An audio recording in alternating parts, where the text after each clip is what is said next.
Hello बच्चों, नमस्कार। कैसे हैं आप सब लोग? उम्मीद है बहुत शानदार, जिंदाबाद, जबरदस्त होंगे। बच्चे लोग, आप ये सोचकर परेशान हो कि सर इक्वी परसेंटाइल या नॉर्मलाइजेशन का बहुत ज़्यादा अंतर देखने को मिल सकता है क्या एग्ज़ाम में? तो ये बात डिपेंड करती है कि किस दिन किस तरह का एग्ज़ाम आया है। बच्चे, अगर किसी शिफ्ट के सारे ही बच्चे बहुत ज़्यादा खुश हों एग्ज़ाम दे करके, तो शायद वो खुशी, मैं कहूँगा, टिकाऊ नहीं है। वो इसलिए टिकाऊ नहीं है बच्चों, क्योंकि वो कहीं ना कहीं नुकसान तो कर ही सकती है। और कब कर सकती है वो उसका टाइम है बच्चों, जब जिस दिन रिजल्ट आएगा, जिस दिन आपको पता चलेगा कि यार मेरे तो इतने मार्क्स कम हो गए। इवन कम भी होते हैं बच्चे, आसान शिफ्ट में कम भी होते हैं मार्क्स। तो इसलिए बहुत खुशियां मनाने की जरूरत नहीं होनी चाहिए। और जिन बच्चों की के बहुत मुश्किल से एग्जाम में ये पहुंच पा रहा है, सर मैं तो 300, या मैं तो हर टेस्ट में आपके में 320 करता था और यहाँ मुझे 290 करना मुश्किल हो गया। तो मैं कह रहा हूँ, हो सकता है आपकी शिफ्ट मुश्किल हो, तो हो सकता है फिर आपको बहुत बड़ा अंतर आपको अपनी शिफ्ट में देखने को मिले, यानी बहुत सारे बच्चों के मार्क्स बढ़ रहे हों।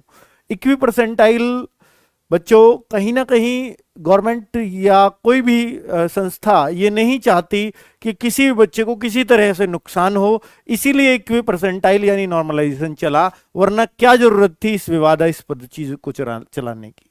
क्योंकि जिस बच्चे के मार्क्स घटते हैं वो तो सिर्फ उसका दर्द वही जानता है।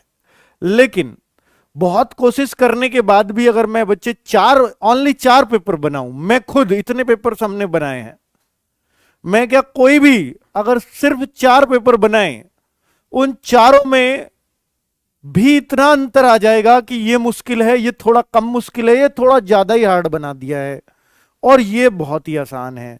बहुत ज्यादा फर्क नहीं होगा। अगर बहुत मजा हुआ खिलाड़ी है, थोड़ा थोड़ा अंतर होगा, लेकिन अंतर जरूर आ जाएगा।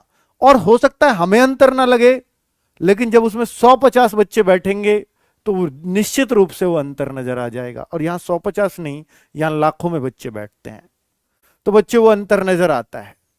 ठीक है। हालांकि एक शिफ्ट में जो एवरेज आ रहा है वो करीब 22-23 हजार बच्चों के बैठने का आ रहा है।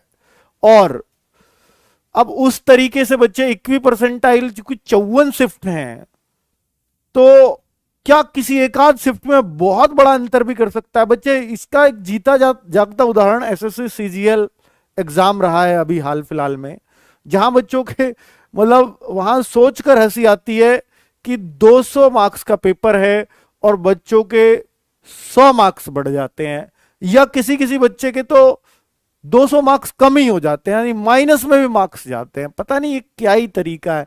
हालांकि वहां जो जेड स्कोर नॉर्मलाइजेशन था, यहां जो यूपी एसआई वाले या भर्ती बोर्ड अपनाएगा, या जो कंपनी ले रही है एग्जाम वो अपनाएगी, तो वो इक्वी परसेंटाइल मेथड अपनाएगी, जिसमें बहुत ज्यादा अंतर शायद देखने को ना मिले। ठीक है। और इक्वी परसेंटाइल ही आपका जो, इसमें मैं बात करूं, पैट में अपनाया गया था। और पैट में आपने देखा था किसी का हार्डली 1 नंबर, किसी का आधा नंबर, किसी का ऊपर नीचे, बस इतना ही। 1 2 3 4 में ही घूम रहे थे सब। 4 तो 3 तो बहुत हार्डली किसी का देखने को मिल रहा था, वरना तो 1 नंबर की रेंज में ही अंदर अंदर थे सब। ठीक है बच्चों, तो इक्वी परसेंटाइल मेरे ख्याल से तो ठीक है जेड स्कोर से। तो बच्चे, इक्वी परसेंटाइल मेथड आपका लगने वाला है। पर बच्चा,